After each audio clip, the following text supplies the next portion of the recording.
Abakulira ettendekero ly'abasawo erya Makerere University College of Health Sciences bavuddeyo ne bategeeza nga bwe bagenda okuddamu okuggulawo okulaba nga abayizi baddamu okusoma ko n'okukola amalwaliro ga gavumenti agatali gamu. Okusinziira ku akulira ettendekero lino, Professor Charles Ibingira baakugoberera ekiragiro kya Minisitule y'ebyenjigiriza eky'okuggulawo ettendekero lino eryaggaddwa olunaku olw'eggulo oluvannyuma lw'abayizi bano okwekalakaasa olw'obutasasulwa ng'ate bakola ng'abasawo abalala. Professor annyonnyodde n'embeera eriwo kati ku ttendekero awamu ne mu ddwaliro. We are going to inform our students and to come up with the timetables to cover the time which has been lost and to make sure we continue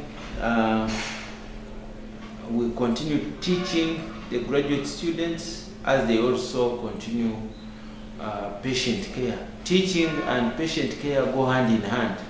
So we'll continue teaching these students on the wards.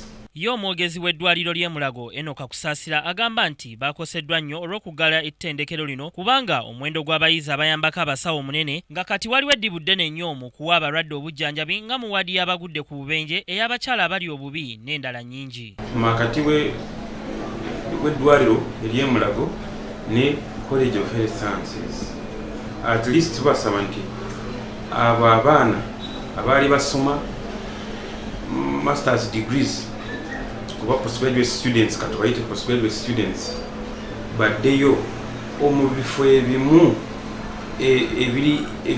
ebikolerwa mu emergency cases katugambe nga accidents and emergency katugambe nga intensive care unit eri gye balabirira abalwadde ennyo katugambe nga acute wano emergency eri ey'abaana obstetrics and gynecology eby'abakyala omukyala bw'atuukawo n'olubuto ng'ali bubi nnyo.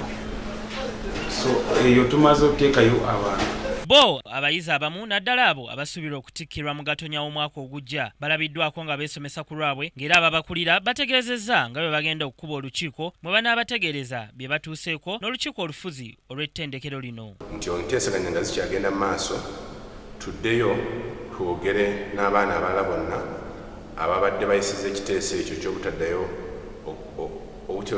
okukola emirimu gyonna okulaba nga tufuna kiki kyesobola okukolera abalwadde baffe abatwetaaga ennyo, era tusuubira nga eno wiiki tenabakugwako tujja kuba tumaze okusalawo ki kye tulina okukola naye ng'era mu byonna obulamu bw'abalwadde baffe bwe tusinga okufaako. Ssenyonga Beka Mulinde, Kingdom TV, amalindirire. This is Kingdom TV.